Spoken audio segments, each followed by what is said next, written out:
Hey folks, Little John. Brew day and Brut IPA is today's brew. Did the video just a couple of days ago discussing this, so today we're on. So I've got my water heated in the Robobrew to 68 degrees.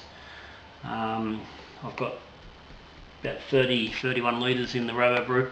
I will take that down to 22 litres, somewhere around there. Whatever my pot will hold, I'm going to keep that warm for my sparge water. So I'll be mashing with around 21-22 litres, maybe a touch more. We'll see how we go. Now I've just adjusted my recipe just slightly from what I was planning. As I discussed in the video the other day, I've listened to the video of an interview with the fellow who actually created the Brut IPA style, and so following reasonably closely with how he's described the style.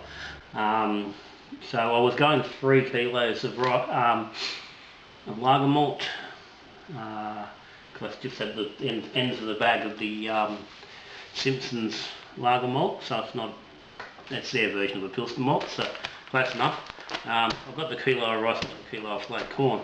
Now I've just gone to do my grain up to mill it, and I've done measured up 3 kilos, and I still had a little bit left in the sack, and I might as well use it. So I ended up about 3.7 kilos of the grain, which I've got sitting here in the bucket. So that's just going to bump up our fella a little bit, and I think that's not going to hurt. So what I will be adding to that first off is, just for the sake of making sure, trying to avoid we don't get a stuck sparge, we'll just throw in just a couple of handfuls of the rice hulls. Now these, if you haven't seen them, we haven't used them, it's just the outside coating off the rice. They're very fine. They don't add any flavour to your brew, they don't add anything, but they do help the water. They keep air gaps between the grains as you're mashing and helps to circulate. Particularly good with the Robobrew because it's such a compacted the malt pipe. You've got a lot of weight pushing down. Typical ton's a lot wider on the bottom because it's so focused. It can get stuck quite easily. So the rice hulls work with that. So as I said, kilo of rice and a kilo of corn. Now I'm going to mash this. I've set the temperature at 68 on the Robo. I would imagine it's going to come down to around 65 once I mash in, and I'm happy for it to sit there. And I'm going to mash there for an hour. Actually, I might just mash there for about 40 minutes and then raise up to 72, and I'll do that. And I'll do a slow raise. I'll just do it with the 500 watt element, so it comes up through the higher end of the 60s, nice and slow up to 72. And then I'll look to do a sparge. Actually, I might just run that right through to 75 and then sparge with what's left and leave it at that, and then go to a boil. So it's going to be fairly straightforward, not too much mucking around. So let me give this grain a bit of a mix through. I said water's up to temp. I'll get the malt pipe in and get the grain in, and I'll get the mash underway. And once that's happening, we've got a few things done. I'll come back and have a little bit more chat about hops and yeast and things like that.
Right, I've hit the end of the mash. So I'll just pop both elements on so we start heating up to boil. If I can get mash on, get the sparge happening.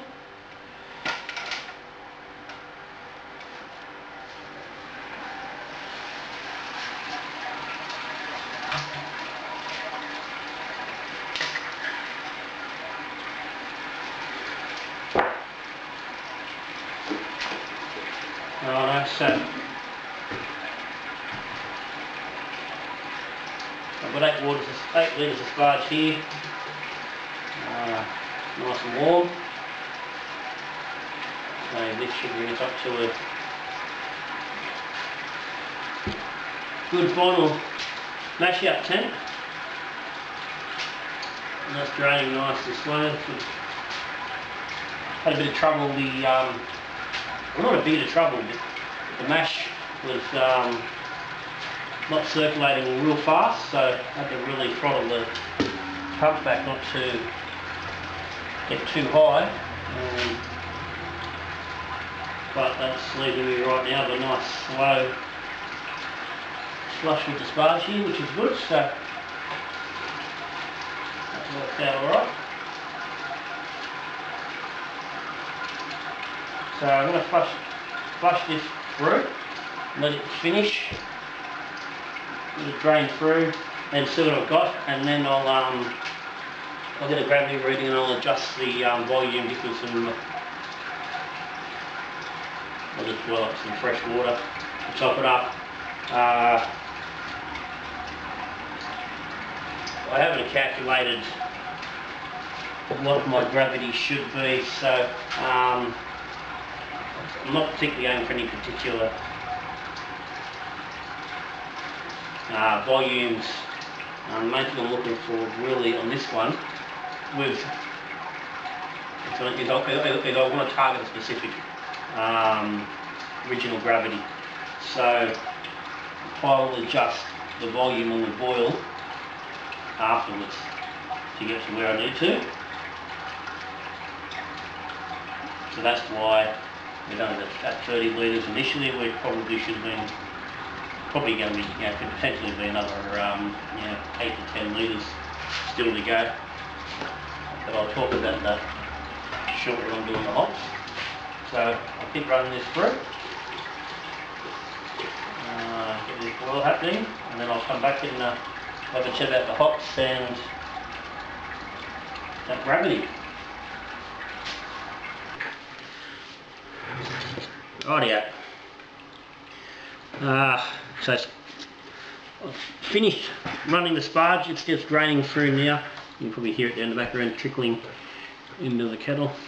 Kettle's up about 90 degrees, so it's working towards the boil. So while that's getting there, I'll quickly run through a bit of info. Now while I'm doing it, I'm just putting back together my normal chiller. Anyone who watches normally knows that I normally run my cooling through the double chiller in the esky device. But given that I've got to actually do a fairly substantial whirlpool addition on this brew, I'm going to actually run with the normal chiller in the kettle. So that's meant just a little bit of adjusting and changing some hoses about. I'm going to take these hoses off still. That's handy. It's just a simple twist and tug with the screwdriver, and it goes from one to another, and bang, nice and easily, chiller's back in action.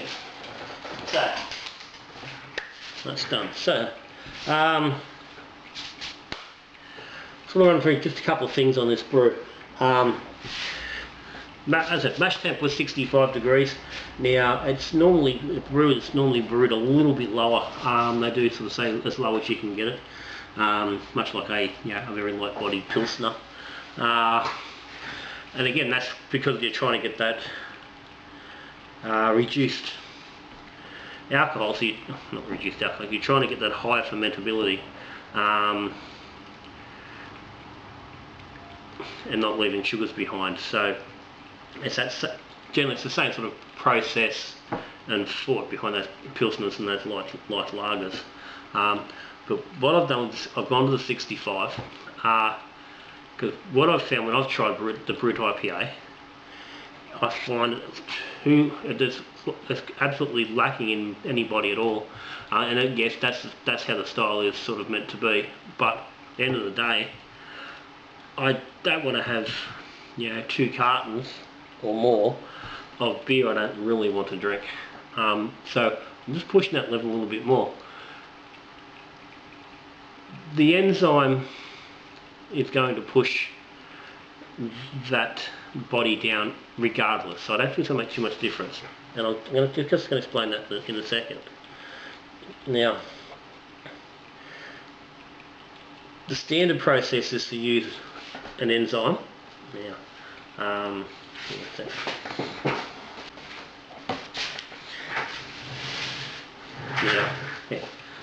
just an enzyme. Now, it's actually called glucoamylase. Everyone sort of knows this is dry enzyme, and it's what you use to make dry lagers and stuff.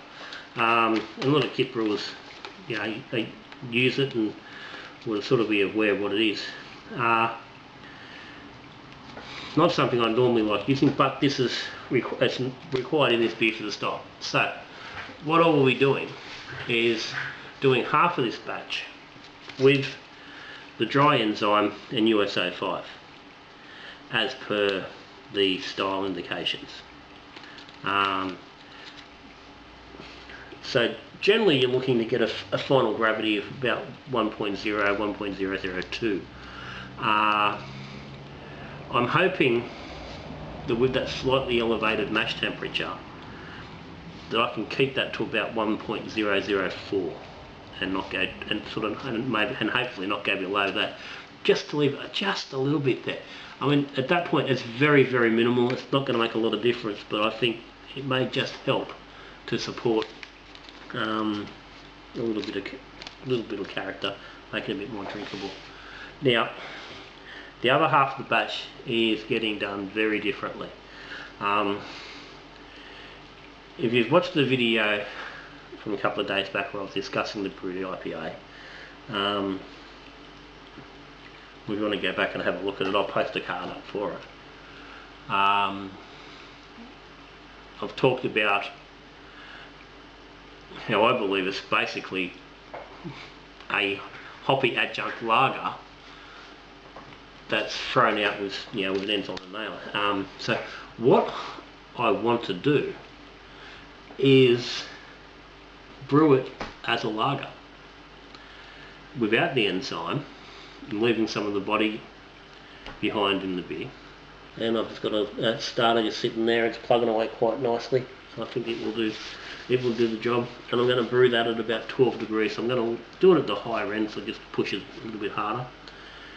And then I'm going to ferment the other half with the enzyme, just sitting on the bench here in the garage. The garage is sitting at the moment, it's sitting between 18 and 21 degrees with very slow fluctuation.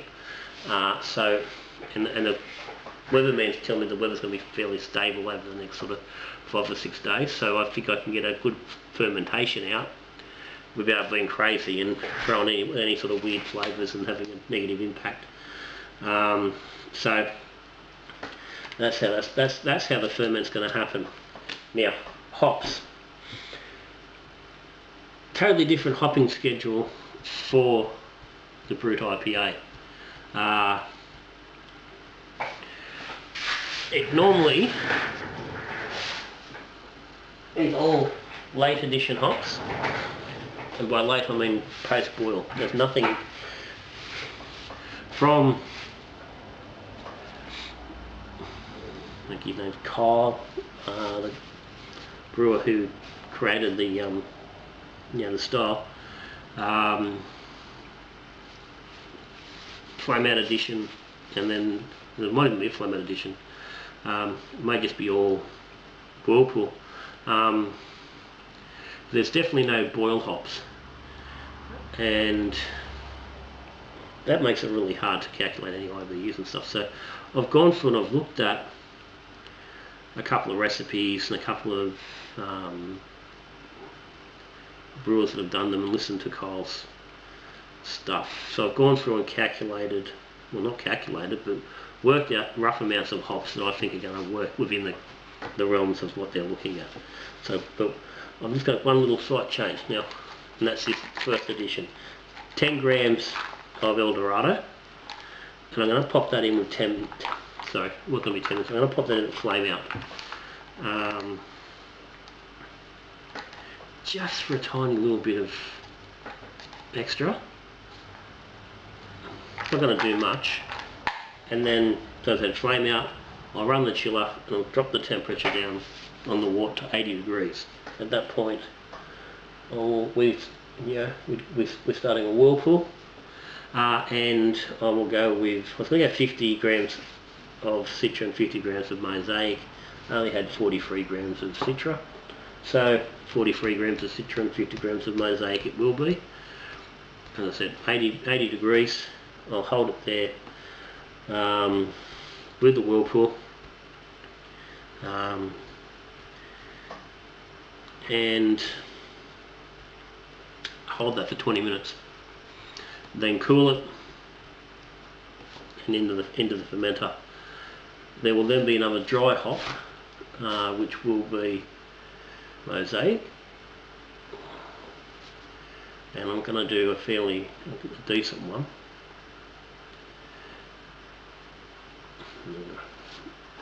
I'll leave that. I'm going to leave that and think about it.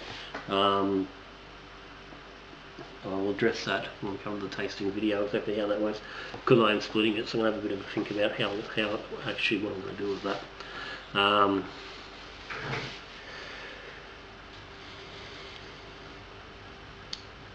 At the moment, I'm probably thinking 50 gram on a full batch, so probably be a 25 gram split either way of the Mosaic. I may even leave the dry hop out of the lager side, just not to push the hop super crazy, but we'll see.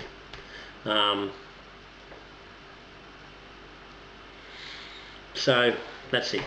That's how it's going to run. Hopefully she'll all work out fine. But I'm going to get on now with this boil happening. Come back, put some hops in. I'll do just a little bit of video on that happening before I wrap up. And we'll come back once it's all done, it's in the fermenter, wrap up numbers and volumes.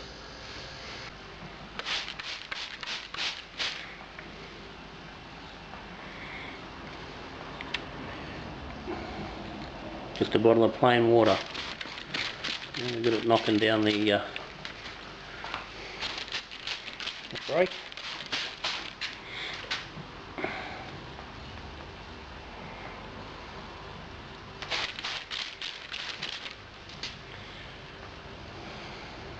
I'm looking at that, we've ended up with probably around 28 litres, I'm guessing. Can't see the 27 to 28 litres, so didn't lose too much to the grain.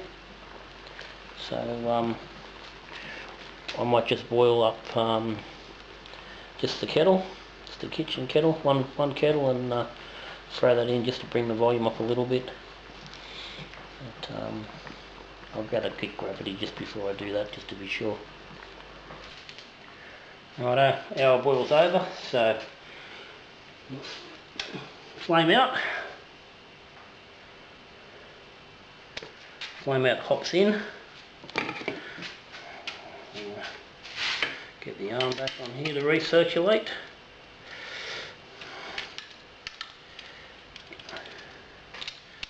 The chiller's in. Chiller's been in for the last 10 minutes.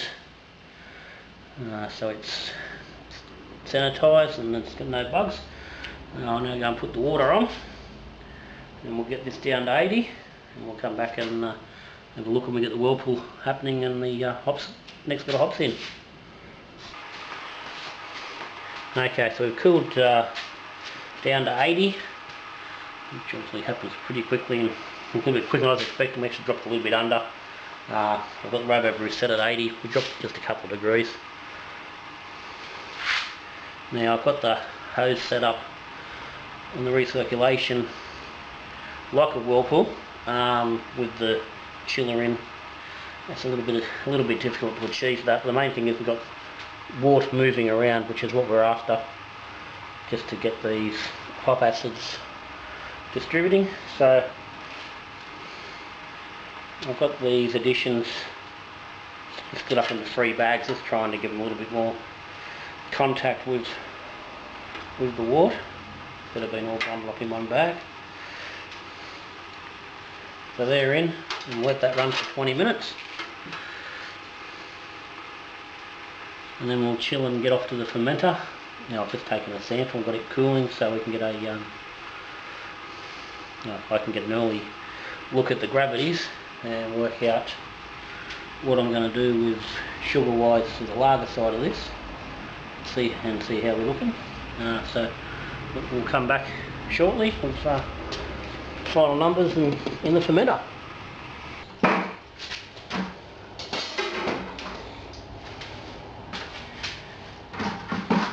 Okay, 20 minutes is finished. So I've turned heat off, pump's now off. I've got water back on through the chiller, and we're now cooling again, dropping nice and quick.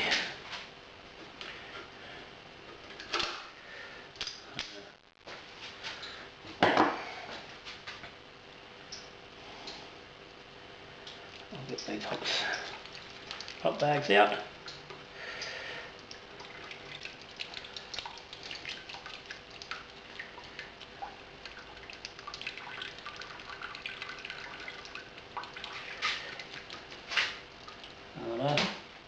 Now just let that finish cooling and settle before we transfer.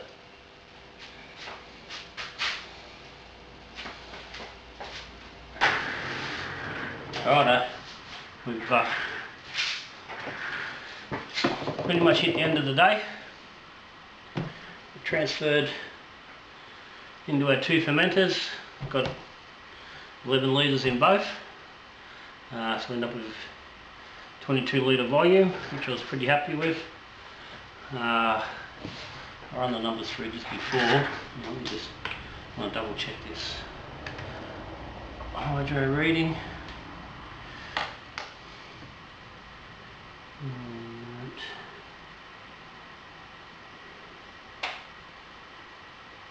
Yeah, 1055.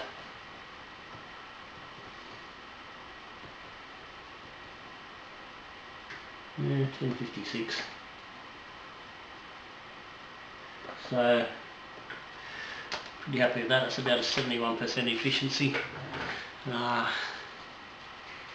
which I'm very happy with, given the amount of the adjuncts that are in there. So given that I'm not going to worry about adding any dextrose to the lager side, I think that's just going to be a waste of time. 1055, it's going to finish, we're still going with a 35.5% finish without any problem. So that's just going to go straight in as it is, and we'll see how she finishes. Like I said, not too worried that doesn't particularly finish dry. I just want to see how we go with the lager, given the very much lagery feel of the hop bill, sorry, the grain bill. So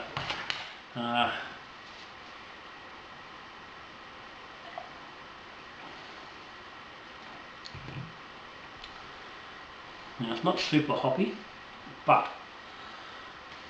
that being said, there's not bitterness in the hops, so I think once the sugars come out of that and that hops stand up, I think we'll be fine. Now, so I wasn't sure with the dry hopping, but I'm pretty sure of this. I'm going to go with 25 grams of mosaic in the ale one, in the main batch. One with the lager yeast, I'm not going to dry hop. I'm just going to leave it go. I don't think the dry hop's going to particularly work in that. I want to just leave that bit of a lager feel to it. So